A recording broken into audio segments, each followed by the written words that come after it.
గిన్నెతో ఏం తాగుతున్నారు అనుకుంటున్నారా? అదేనండి రాగి అంబలి అంటారు కదా. మా గిరిజన ప్రాంతంలో రాగులు అనేవి ఎక్కువ పండిస్తారు.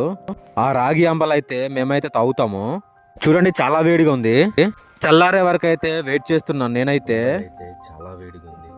ఈ అమ్మాయి చాలా వేడిగా ఉంది. ఇప్పుడే ఫ్రెష్గా దించిందనమాట. వేడిగా ఉన్నా సరే దీనమ్మ తగ్గేదే లాంటి నేనైతే తాగబోతున్నాను.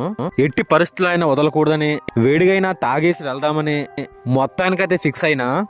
కానీ మూతి కాలుతుంది. నేను తయారు చేసిన బడ్డీ మంచం ఇది. అక్కడే కూర్చొని అంబలైతే తాగుతున్నాను. బడ్డీ మంచం ఎలా ఉందో కామెంట్ అయితే చేయండి. ఉఫ్ఫు ఉఫ్ఫు అని అంబలి వేడికైతే ఊదుతున్నాను. ఇకపోతే అంబలి చాలా అంటే చాలా టేస్ట్గా అయితే ఉంది. ఆరోగ్యానికి చాలా మంచిది. మీరు కూడా కామెంట్ అయితే చేయండి. చూడండి గిన్నెలో అంబలి ఎలా ఉందో. ఇక లేట్ చేయకుండా మళ్ళీ తాగడం అయితే స్టార్ట్ చేశాను. తాత ముత్తాతలు పాతకాలంలో ఈ రాగి అంబలి అనేది ఎక్కువగా తాగుతుండే వాళ్ళ కాలం వచ్చింది. ఇప్పుడు మనమైతే తాగుతున్నాము. సగానికి సగం తాగేశానన్నమాట. చూడండి మీరే.